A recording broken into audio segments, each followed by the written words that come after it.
name is Zach Bagans. I never believed in ghosts until I came face to face with one. So I set out on a quest to capture what I once saw onto video. Holy oh my God! With no big camera crews following us around, I am joined only by my fellow investigator Nick Groff and our equipment tech Aaron Goodwin. The three of us will travel to some of the most highly active paranormal locations where we will spend an entire night being locked down from dusk until dawn. If this is the portal of hell, well, why don't you come up out of that ground and get us? Raw. I just saw something. Somebody just passed by. Extreme. No! Go! These are our ghost adventures. All right, got another ghost show to look at. A lot of people asked for this one. This is Ghost Adventures. This one started off as a kind of documentary thing on Sci-Fi and then turned into a series on the Travel Channel. Who knows why? Every channel is getting into this sort of paranormal reality show and jumping on the bandwagon, so why not Travel Channel? This one is the one where three guys go and get locked into the building, and they're forced to spend the night there, and they walk around acting like tough guys, you know, trying to taunt the ghost. You know, we're not scared of you. I hope you can hear me up there in the damn attic, because you've never came up against guys like us before. And then they go crying, you know, or running off like a bunch of babies when they do find something, you know, or supposedly find something. So we're going to go over this show. The first one, we'll go ahead and start with the documentary. This was from the Science Fiction Channel back in 2007 or 2006, I believe. And this is where they go to the Goldfield Hotel in Nevada. And let's take a look at the pertinent part of the show, and then we'll dissect it. Is that you? Making all that noise? This is the room. What room? We're talking about. Is that you making all the noise? Holy, oh my God, holy, stop, stop,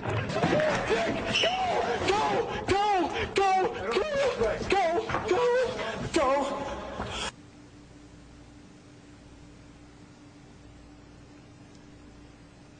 Okay. So these two guys go running off, and they end up saying that they had to jump out of the second-story window because they were, you know, locked in the building. They couldn't get out the front door, so they had to jump out. They were so scared. Terrified. All right. Now, this scene's actually pretty long. I'm going to put the entire thing uncut at the end of this video in case anybody wants to watch it. If you want to punish yourself by watching these two knuckleheads walk around in the dark, you know, talking to the walls, feel free to do so.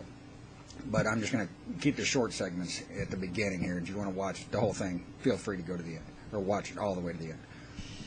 Now, let's watch that again. Is that you? Making all that noise? This is the room. What room? We're talking about. So this is the room they've been talking about. And it just happens to be the room where some brick goes flying across the room. Supposedly that's what we saw, was a brick flying across the room, by the way. Throughout the entire segment, I'd never heard him mention this room. Pretty strange. And it's hard to tell, you know, in the picture what we're looking at there.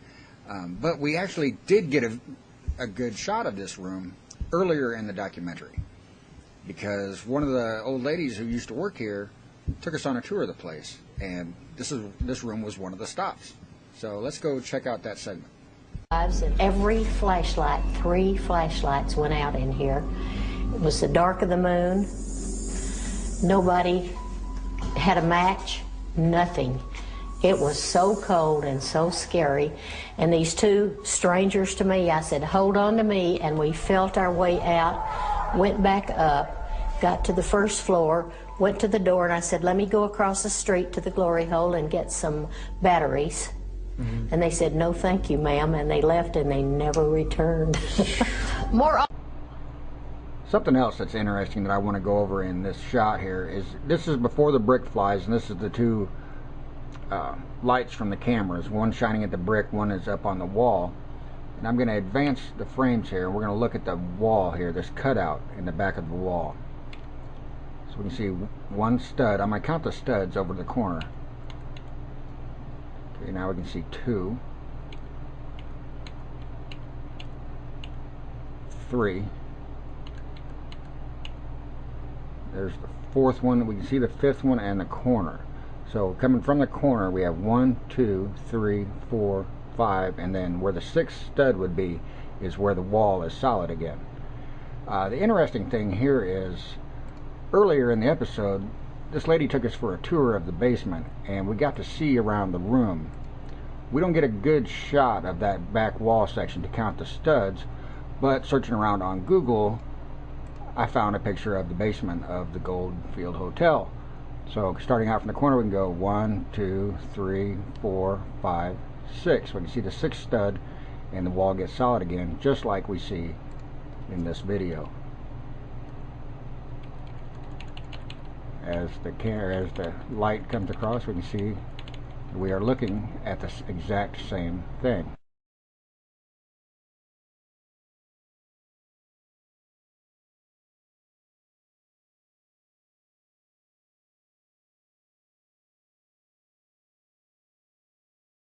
Let's go back and look at that again.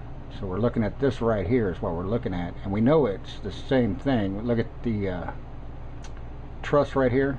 You see that? You see this cutout, whatever this is back here in the back behind these. We don't get a good shot at it, but we can see it. And then we have the wall here.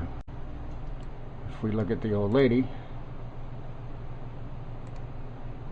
you see we're looking down the wall here. Here's the cutout, here's that. Everything matches up except for one thing that I am kind of puzzled on. Here we have a clear shot all the way across. We see the floor.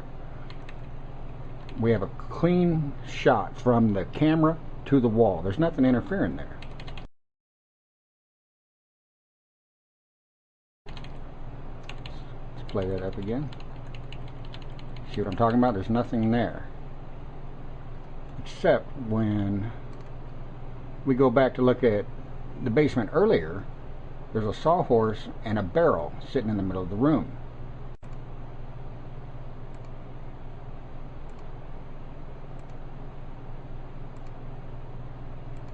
Where are these items at when these two guys are down there filming at night? Did they go down ahead of time and move them out of the way? Pretty interesting. Now I'm kind of wondering why the one guy told the other guy this is the room, and they had their little conversation prior to them entering this room. It's starting to look a little bit fishy now. We'll watch this thing full speed just to make sure we're watching the right frame, or right clip. This is the room. What room? I'm talking about. Is that you making all the noise? Holy! Oh my God! Holy! Stop! Okay, that's enough of that. Let's go back to the beginning. Now I'm going to start running frame by frame. This is where they're walking, blah da da. Get up to the point where there's an edit. Let's get to that.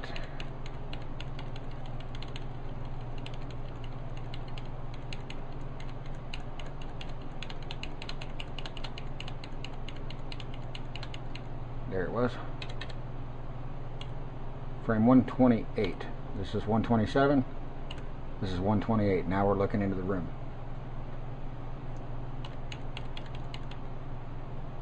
Speed her up. Watch.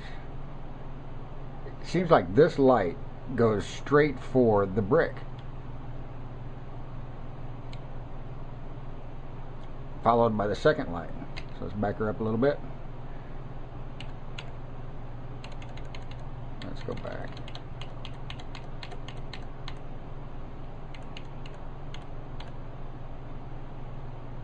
Frame 227.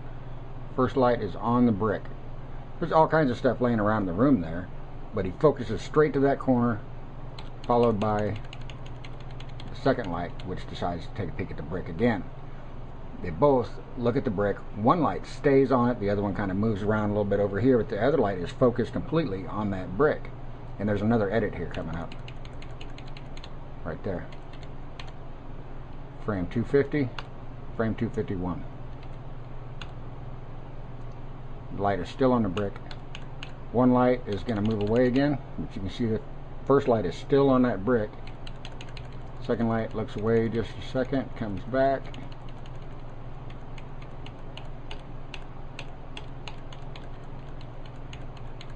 Boom, there goes the brick. Or what's supposed to be a brick flying out of there.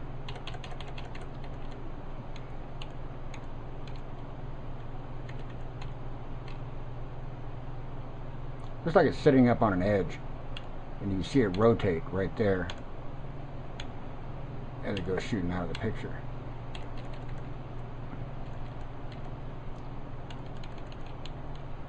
So is it paranormal? Who knows? You know, my video software is only good for so much, but it just looks a little bit fishy. The conversation they have right before they enter this room, and the amount of time that brick gets highlighted compared to everything else that's in this room. Just looks a little fishy to me.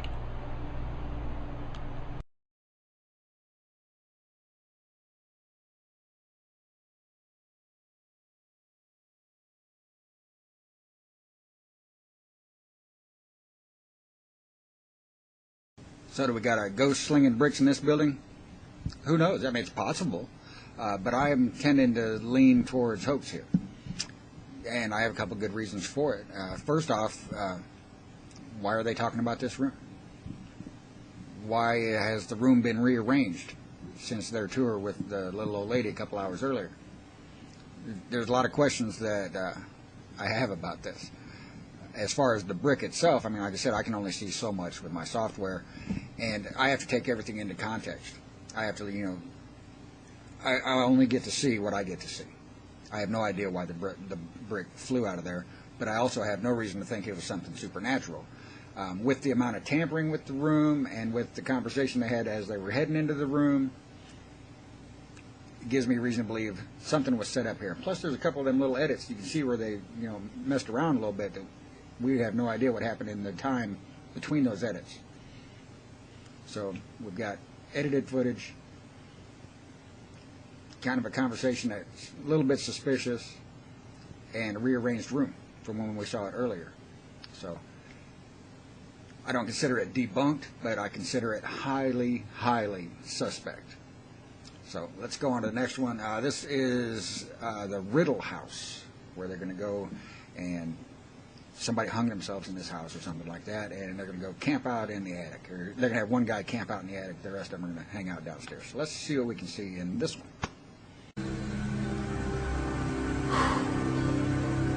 Are you mad at me? Do you like me? Do you like me?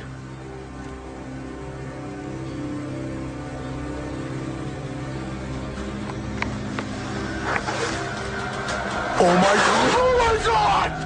What was that? Let's hear it. Go. Aaron? Alright, so they left one guy up in the attic, the other two hung out downstairs, and while he was up there, a bird cage just magically fell over and scared the crap out of him, and he hauled ass. So let's take a look at the offending scene one more time. Oh my God! Oh my God!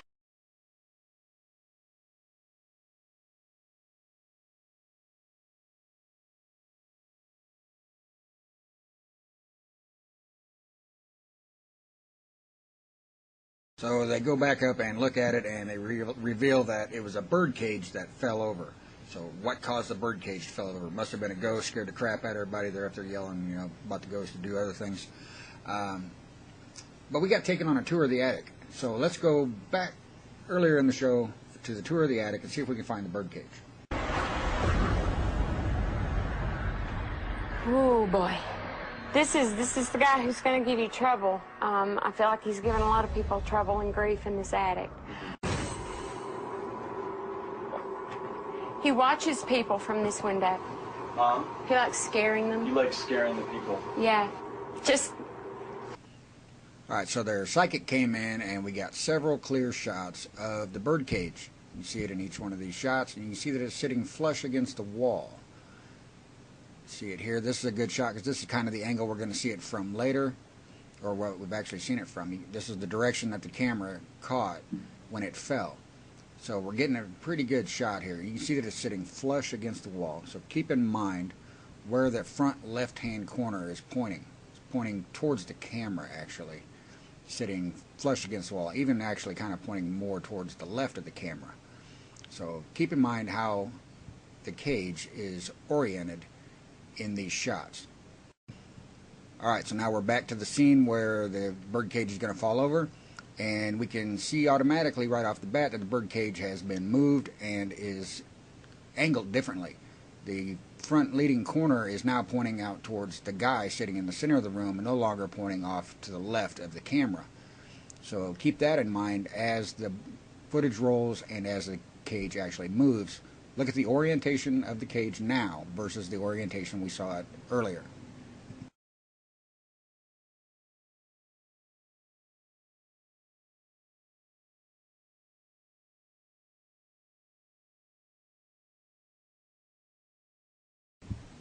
And once again, they're busted. Oh wait, I forgot a part.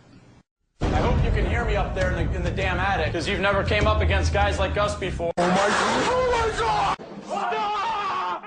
Stop! Stop! Go! That time, we all heard a very chilling little girl's voice with our own ears. We also captured this on our digital recorder, and another unexplained man's voice right after you hear the little girl. Talk into this red light here.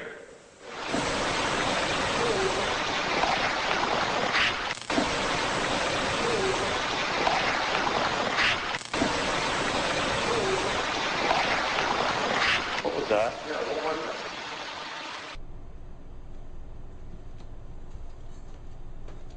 Just in case anybody was wondering why I don't care about these little electronic recording devices, is anybody in here? Is there anybody there? Oh my God!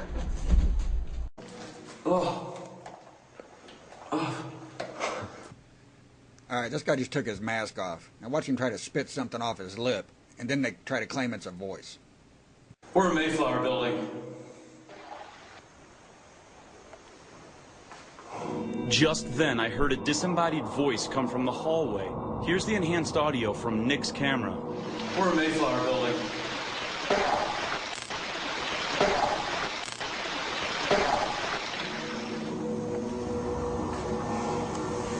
Activity here is freaking nuts. So here we have tough guys on camera running scared like a couple of little bitches from their own setups. Give me a freaking break. Alright, so that's about enough of these two clowns, or three clowns, however many of them there are. Seen enough of this show. That's another one bites the dust.